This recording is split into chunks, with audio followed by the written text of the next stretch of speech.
Do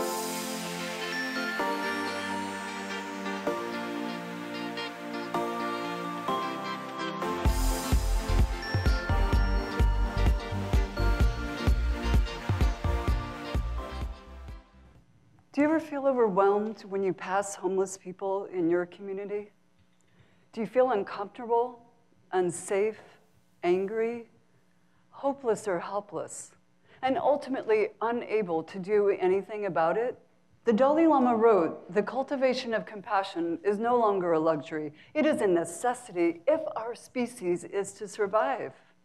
The process of cultivating compassion requires an engagement with it. It is a journey worth embarking on. What it uncovers is the truth about us, our nature, our gifts, our ability to heal the darkest aspects of our humanity by illuminating them with light and hope. The cultivation of compassion is not an overnight process. It has to begin with us, and just one thing that you can uniquely contribute. I can see how life experiences led me here. In response to my desire to drop out of beauty school, my instructor encouraged me to stay with it, saying I'd do well at it. Up until about halfway through my 30-plus years as a stylist, I thought there had to be something more important than haircuts for me to do.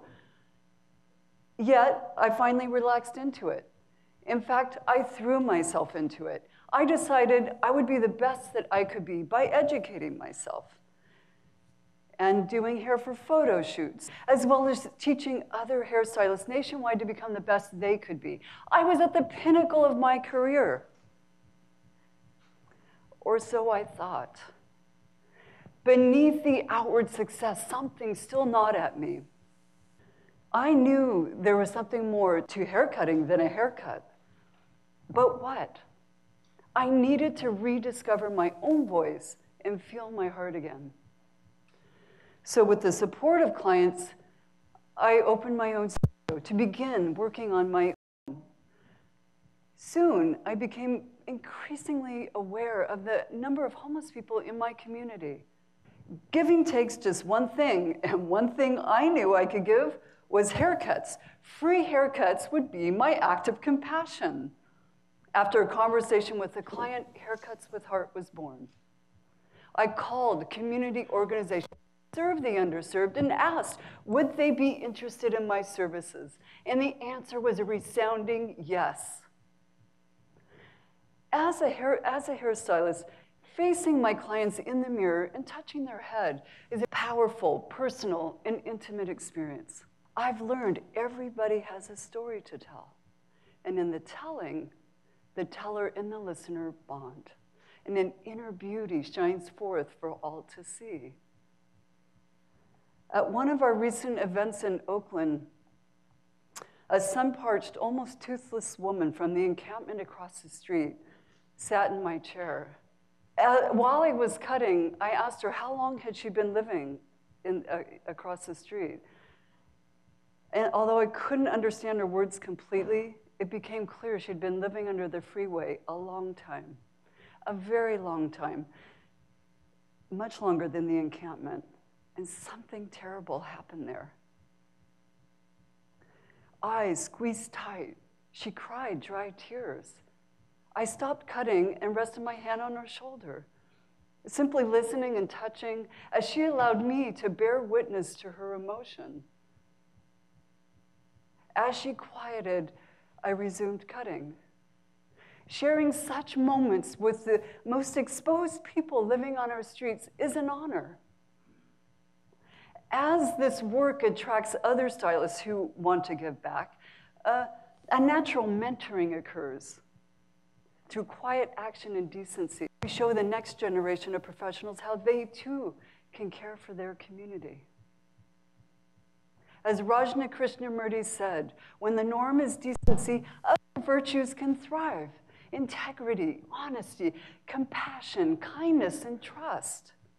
Is this work easy? No. The challenges that arise can challenge our very purpose, and in so doing, they become gateways to deepen our compassion even further.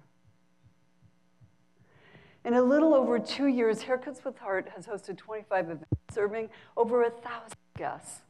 When we partner with the community-based organization, we create a pop-up salon at their site, serving approximately 50 guests per event. We recruit local licensed hairstylists, barbers, manicurists, and makeup artists who all volunteer their time.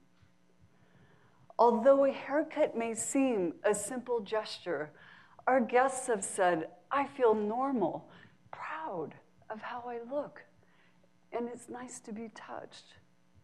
Our volunteer stylists have been told thank you for not forgetting about us, and other similar sentiments. We believe our services help our guests approach the next steps in their lives. Interfacing with my community and meeting other community like-minded leaders has enriched my life far beyond my imagination. Recently, a prior guest rediscovered us on Facebook and wrote, I've been looking for you. That day was so amazing, I want to come volunteer. She is proof that shared compassion can ignite a desire to spread that compassion, no matter how little you think you have to give. What one thing do you have to give? I spent decades taking my craft for granted. What talents do you take for granted? Is it bookkeeping, music making, writing, logistics? Community organizations yearn for that gift that only you can give. Allowing the lives of our underserved, homeless brothers and sisters to touch ours requires we risk our own vulnerability. Once we do, the healing goes both ways. They becomes us, and our interdependency becomes clear. Remembering our shared humanity allows us to be present to our misconceptions, presumptions, and fear.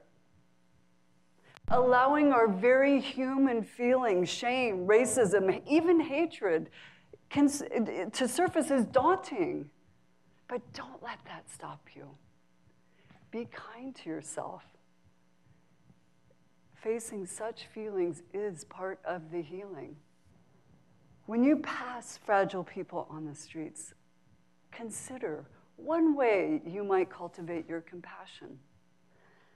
Ask yourself, how can I help?